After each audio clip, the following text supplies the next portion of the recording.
ရန်ကုန်မြို့တာမွေမြို့နယ်ရှိအလူတော်ပြေကျောင်းတိုင်းမှာနေုံလာပြေမဟာသမယနေ့မှာတီလာရှင်များအောင်စုံစံစိန်လောင်းလူချင်းနဲ့တာမွေကလေးရက်ွက်ရှိအနေရင်လှုပ်သားများအောင်အခြေခံစားတောက်ကုန်များလှူဒန်းခဲ့ပါတယ်။တရင်ပြေဆုံးကိုဆက်လက်တင်ပြပေးမှာဖြစ်ပါတယ်ရှင်။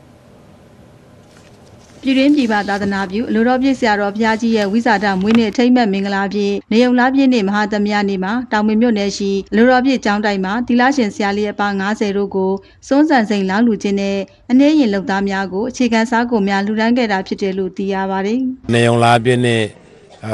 မဟာသမယအခါတော်နေ့မှာပေါ့နော်။ဦးဇင်းတို့ပြည်တွင်းပြည်ပသာသနာပြုကျေး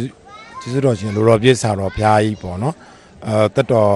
80နှစ်ပြည့်မွေးနေ့အခါသမယနေ့မှာနေတူနေ့မြတ်ပေါ့နော်ဒီအစဉ်အကျဉ်းထောင်မှာပေါ့နော်အကျဉ်းသူအကျဉ်းသားအရှုပ်သူအရှုပ်သား1000နဲ့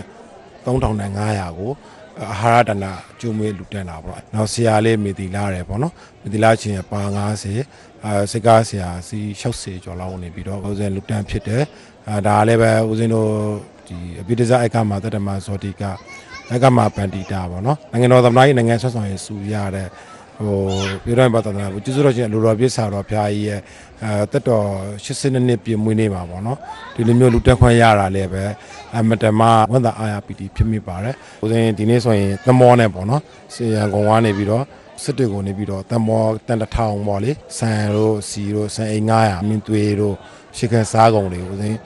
လူတန်းဖို့အတွက်လည်းဦးဇင်းအစစ်စစ်လုပ်ထားတယ်ထပ်ပြီးတော့လည်းဦးဇင်းလူတန်းဖို့အတွက်အစစ်စစ်တယ်နေုံလာပြည့်နေ့မဟာသမယခါတော်နေ့မှာနေပြီးတော့လောကဆန္ဒဝပြည့်စုံပါစေလို့ MRTV ကတစ်ဆင့်သုတမေတ္တာပို့တာပါ